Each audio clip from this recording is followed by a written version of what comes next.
We are back live. Alex Jones here. House here is mighty small. Hank Williams, the legend. House it all so easy on over. Move it on over. The hillbilly in me really likes that, don't you? Admit you love it. Monday through Friday from 11 a.m. until 2 p.m. We are here live. And don't forget, my friends, we come back Sundays, and I'll be live this Sunday, 4 to 6 p.m. It seems like every 5 minutes it's back to Sunday or it's back to Monday. I mean, life just speeds up. I remember growing up when it took what it felt like 100 years to get to Christmas and the Christmas tree lights and the presents. But what I really liked was the family dinners and the food and the cold weather and the family time. And it would just take forever to get to Christmas. Now Christmas is like bam, bam, bam, bam, bam. Life is just speeding past us. And think of all of our ancestors, all of your ancestors going way back in time. They had hopes. They had dreams. They sacrificed so that their children could have a better life.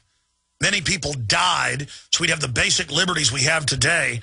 And I see these grown men and women who think it's a trendy affectation to laugh at people that are worried about tyranny, to laugh at people that are worried about corruption, to giggle and smirk at someone that talks about their rights.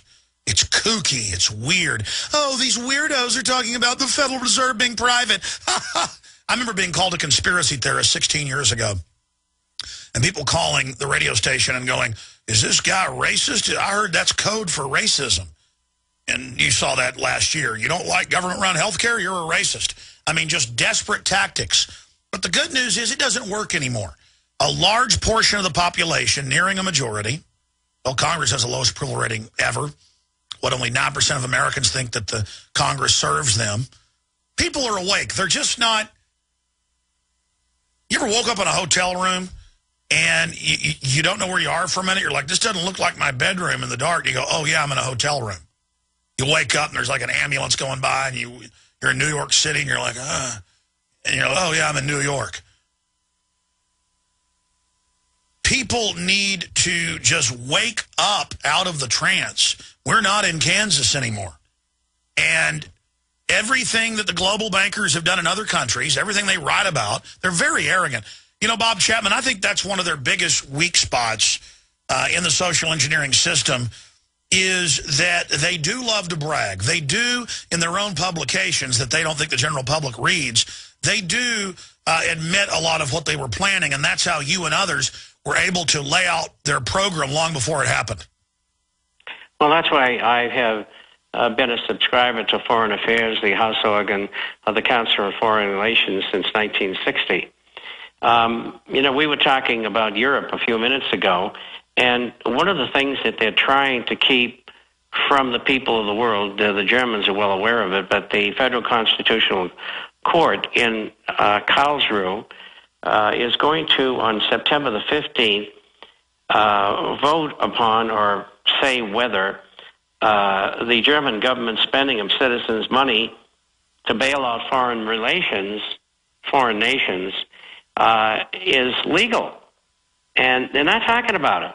And I think they're going to say, no, you can't do that. And then where is the ECB going to be?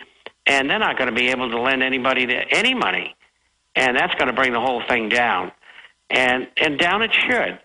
This was originally created, there was the European coal and steel community, followed by the European Common Market, and now we've got the European Union.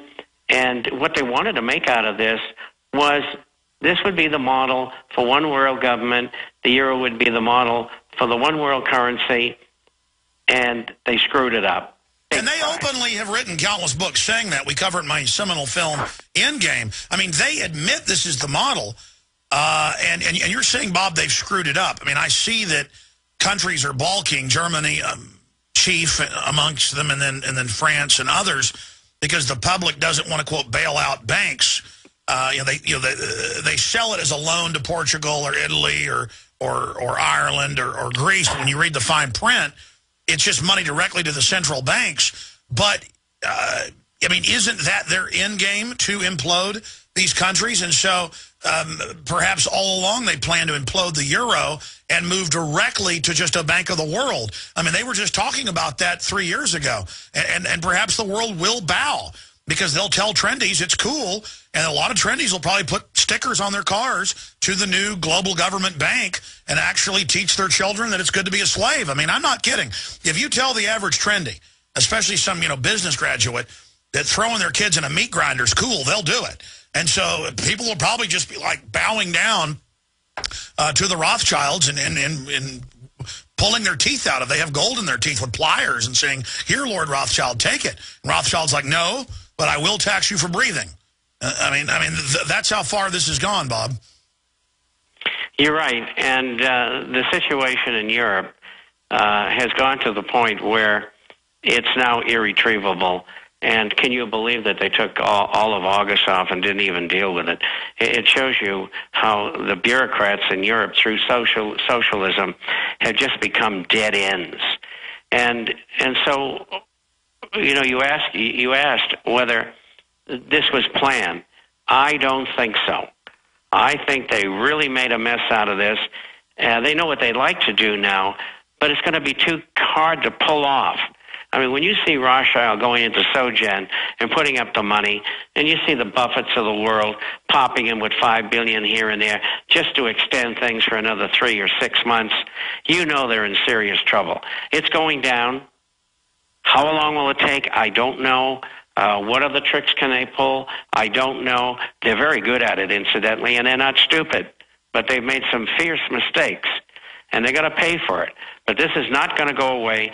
Things are going to continue to deteriorate, and that's why we have to protect ourselves by having dehydrated and freeze-dried foods in a filter and weapons to defend our family, and gold and silver to put our valuable wealth that we've already accumulated into.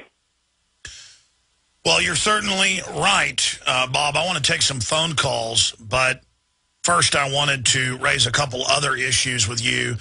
I was going to premiere it here on the show today, but we just ran out of time. So I want to ask all the radio listeners and TV viewers to please go get this video that's now posted at Infowars.com. And a lot of times I read a headline, even though I wrote it, and it's not strong enough. 911 heroes not welcome at Ground Zero. And that's actually kind of a whitewash. It's 911 heroes barred or banned at Ground Zero. Fox, CNN, they all admit it. And they just say, well, we just don't want you here. We're not going to say why. Well, I know why. I know why they don't want them there. But this just shows how crazy it is and how they set up the whole police state in the name of protecting us because of what happened on 9/11, and then the government wraps themselves in the heroics of the police officers and firefighters and medical people and doctors and folks, and then they're barred from being there, but tens of thousands of others aren't. They're still going to have, the police chief and fire chief up there, and they said they'll have a token event for them. But why would they be barred from the big police state extravaganza? Because either way you cut it, Bob, they are heroes. Sure, it's an inside job, but they didn't know that. People, always the establishment tries to say, oh, you're saying the firemen were involved blowing it up? No. Again, that's a game they play. But now here are the pro-official story people barring first responders. Why do you think that is, Bob? I think they want it to go away. They don't want these good people to be seen as good people. They just want to make it a non-event from here on out because too many people, professionals, have discovered that the whole thing was a scam. And they don't want it talked about. They want it all to die and go away. And, 9/11's coming up, and they want to be as quiet about it as possible. And so there can't be any heroes. Well, that's right. The only heroes can be Obama and George W. Bush up there. But the info I have, Bob, and I covered this in the video, is I would go there 6 years ago, and about half the firemen and police were mad at us. The others were shaking our hands and telling us that they appreciated us. when I was there a couple years ago, and I really ought to go this year, just so I can document this even more. Now it was firemen running over, police running over, like 3 different restaurants. Firemen that were there would buy our dinner, even though they were across the room from us. And I would see like firemen in their commander outfits, because they were all veterans of 9/11. They were there in their dress uniforms. Would say, Alex, we appreciate you. We know the truth. Thank you. And cops were doing it. Now, again, these were people all in their dress uniforms because they've been there. That's why they won't let them in the pit. That's why they won't let them in with the new memorial and all that, because they know they're a bunch of 9/11 truthers, Bob. I've got to say it's like 80% of them. And I've had some of the heads of the biggest victim 9/11 families on, and they've said years ago that the majority were 9/11 truthers. And I believe that. But I think it's high. I think your 80% figure is there. Because we've had this 10 years to look the whole thing over and watch the government lie. And, people in law enforcement aren't stupid. I mean, they're beset with all kinds of problems every day that we'll never run into. And so they think outside the box very often. Absolutely. Now, I use that word absolutely a lot because it's absolutely true. You just start saying, affirmative, Bob. You're absolutely right. Affirmative, huh? I just did it again. We used to use that in the military, but that's been over 50 years for me. We need to pull up a thesaurus for you're correct, or 100%, or on target, nail on the head, Bob. There we go. I read you. I read you. Over. Okay, I want to go to these calls. We got some really bad news. We had the earthquake obviously hit. And they said that was a once-in-a-century event. Very weird. And now Irene's coming in, and in an unprecedented decision, nearly 300,000 people who live in the flood-prone areas of New York City were ordered to evacuate today. This just happened as Hurricane Irene set its sights on the nation's largest city. New Yorkers, can you imagine the hellhole that's going to be with people trying to get out of there? New Yorkers, many of them without cars, don't have much time to get out of the way before the city shutters its subways, buses, and trains on Saturday. And I had my numbers here of when Irene is supposed to hit. Let me look this up here. This is kind of like Katrina, where it snuck up on people. I took my first cruise during Hurricane Katrina because I didn't know. I knew the tickets were cheaper in hurricane season like an idiot.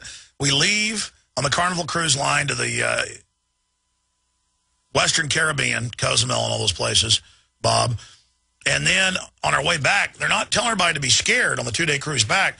All of the bar people, though, are around the TVs looking completely scared. So I started talking to them. And the waves were only about 10 feet then. The ship was moving a bit. 30-plus foot swells once we got up close to Galveston, because it came in on Sunday afternoon. They were thinking about parking in Mexico, but they made the decision because Katrina kind of sat there off Florida, strangely, spinning for a day. So they started racing. And, of course, the Azopod stabilizers weren't working. They closed most of the decks. Water was coming in. Alarms were going off. I mean, but in a way, it was I've been on like 5 cruises now. It's my favorite trip now that we survived it, because I remember those waves and the sun setting and rising with like 35-foot waves and how crazy it was. You ever been in high seas like that, Bob? I bet you have.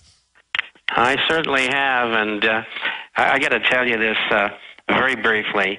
When I went over and back to Europe, I was on a Liberty ship. And when you have a North Atlantic storm, say in the wintertime, 35 feet is nothing. And I've seen everything on the tables for breakfast leave the tables. And we spend the next 3 hours cleaning the floors. But, yes, I've been in them, and they are terrifying. I've seen water come right through the portholes. Well, see, the Liberty ship was a lot smaller, and, of course, those were welded together and all the time in big storms. For those that don't know, would break in two. I was in a giant cruise ship, and still, I mean, it was going, and tables were falling over, and water was coming in. And let me tell you, folks were scared. But it's weird how, though, after the fact, it was, do you kind of have a fond memory of your Liberty ship experience?